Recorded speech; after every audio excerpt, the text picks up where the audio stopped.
বাবার সাথে অনেক স্মৃতি আছে। তাদের নিয়ে আমি অনেক ভিডিও বানিয়েছি, যেগুলো আমার সবসময়ের জন্য একটা দেখার একটা অ্যাসেট হয়ে আছে। তোমার অবদান আমি কখনোই অস্বীকার করতে পারবো না, এবং তোমার অবদান, তোমার কারণেই আজকে আমি এই জায়গাটায় দাঁড়িয়ে আছি। মৃত্যু পর্যন্ত বলবো, বাবা তোমাকে অসম্ভব ভালোবাসি। আমরা দু ভাই আমার বাবার সাথে আমার মার সাথে অনেক অ্যাটাচ।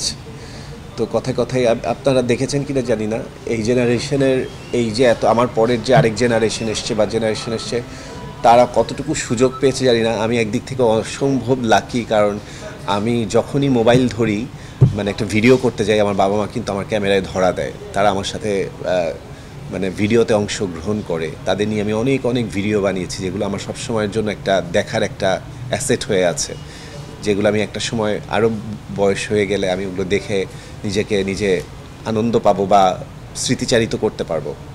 তো সেই জায়গাগুলো থেকে আমি অনেক লাকি। মা বাবাকে নিয়ে আমি অনেক সময় কাটিয়েছি বা সেগুলো স্মৃতি ধরে রেখেছি।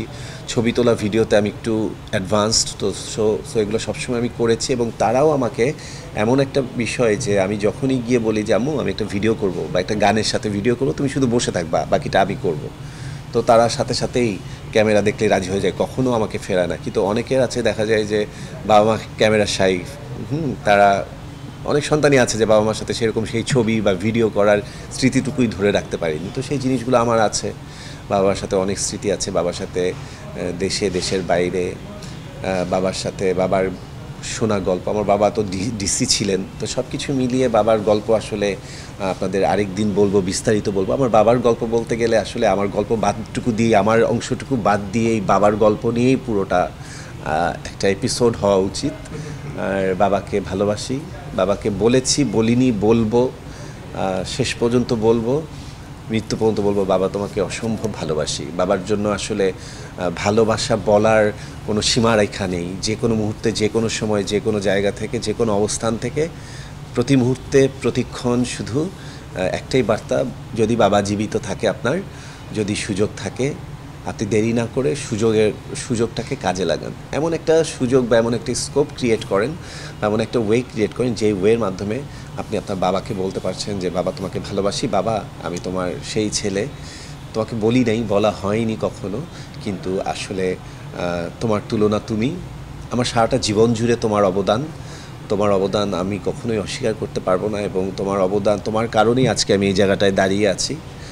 তোমাদের এই অবদান বা তোমাদের এই স্বীকৃতিটুকু আমি শেষ পর্যন্ত দিয়ে যেতে চাই, অনেক সম্মানিত করতে চাই। তোমরা আমার মাথার তাজ, তোমাদের অনেক ভালোবাসি।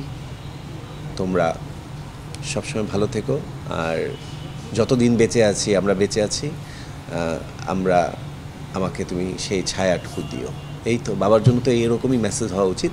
ভালোবাসার আসলে বলার যে বলি না, বা লজ্জা বা দ্বিধা সংকোচ, সেটা কাটিয়ে সেই স্কোপটা বের করে নিয়ে আসতে হবে, বলতে হবে, বলে ফেলতে হবে। বলে ফেলার পর হাজার হোক, মানে বাবারা যদি রিয়াকশন নাও দেখায়, তবু বাবারা ভেতরে বুঝবে যে তার সন্তান তাকে কতটা ভালোবাসে। ওই তার রিয়াকশন, বা সে কী করলো, বা সে রেগে গেল কিনা, বা সে সময় দিচ্ছে কিনা, সেই ধরনের আদর আবদার সহ্য করছে কিনা, ওটার অপেক্ষা করার দরকার নেই। আপনার বলারটা আপনাকে বলে যেতে হবে।